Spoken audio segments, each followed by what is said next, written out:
បាទសួស្តីបងប្អូនទាំងអស់គ្នាបាទថ្ងៃនេះបាទគឺខ្ញុំចង់និយាយអំពី RM26.0.1 បាទដែល Apple ទើបតែបាទទម្លាក់បកាប្រយុទ្ធមិញប្រហែលជាម៉ោង 12 ណាបាទអញ្ចឹងបាទគឺ RS នេះបាទគឺ admin តបានតេស្តច្រើនណាស់ណាទេ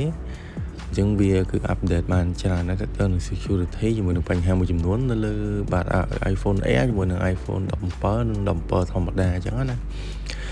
បាទអញ្ចឹងបាទគឺបានដំឡើងរួចមកហើយបាទគឺដាក់តឡើងចោលបាទ download បាទអញ្ចឹងគេងលក់ទៅបាទអត់ទៅបានតេស្តច្រើនទេបាទអញ្ចឹងបាទនេះបាទ setting មកបាទគឺវា update មកបាទគឺបាន update ហើយតែម្ដងមកព្រឹកឡើងគឺ update ហើយតែម្ដងបាទទុកចោលបាទគេងលក់បាទយប់មិញណា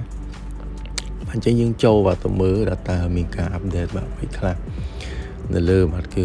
M26.1 បាទនេះបាទគឺពេល admin កំពុងតែ download ណាកំពុងធ្វើការ download អញ្ចឹងគឺកន្លែងនេះគឺមានការបាទប្រើបើបញ្ហាបាទដែលបាន update มันគឺវាមានច្រើនចំណុចផងដែរគូសំបាទតើតើទៅនឹងការ update បានការជួសជុលបញ្ហាបាទគឺ security បាទទី1គឺសុវត្ថិភាព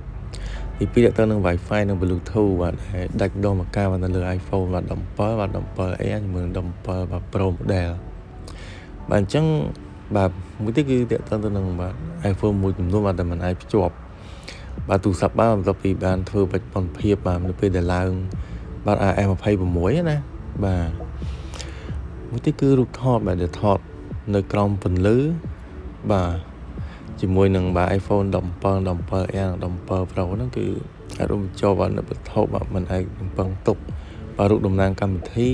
ដែលលេចឡើងបន្ថែមពណ៌បាទដែលខ្លួនឯងអញ្ចឹងណាមួយទៀតគឺ voice over បាទអាចនឹងត្រូវបាទបិទបាទសម្រាប់អ្នកប្រើប្រាស់មួយចំនួនបន្ទាប់ពី update បាទទៅលើ AM26 បាទបញ្ហាច្រើនមែនតើបាទអញ្ចឹងក្នុងនេះគឺមានបញ្ជាក់បាទសម្រាប់ព័ត៌មានបន្ថែមគឺអាចចូលទៅកាន់ link របស់ Apple បានណាបាទ link ខាងក្រោម Spotify ហ្នឹងបាទអញ្ចឹងនេះក៏អត់ធូរទេបាទអញ្ចឹងយើងបាទខ្ញុំក៏អត់តេស្តច្រើនដែរតែបើការអូសទៅបាទរៀង smooth ជាងមុនអញ្ចឹងណាបាទការអូសទៅវិញទៅមកបាទអញ្ចឹងកន្លែងនេះគឺវាបាទរៀង smooth ជាងមុនដែរបាទអញ្ចឹងបាទ RS បាទចេញមកលើកនេះមកគឺដល់សំខាន់បំផុតបាទទៅលើ model ចុងក្រោយបាទគឺ iPhone Air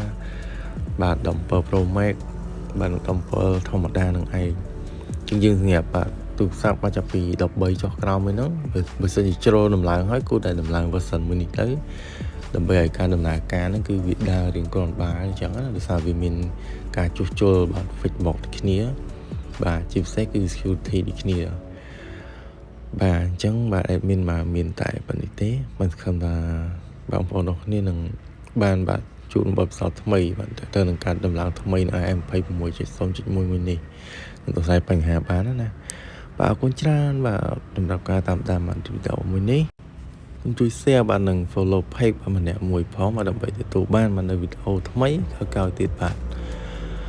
អរគុណច្រើនបាទជួបគ្នាបាទនៅវីដេអូក្រោយបាទអរគុណ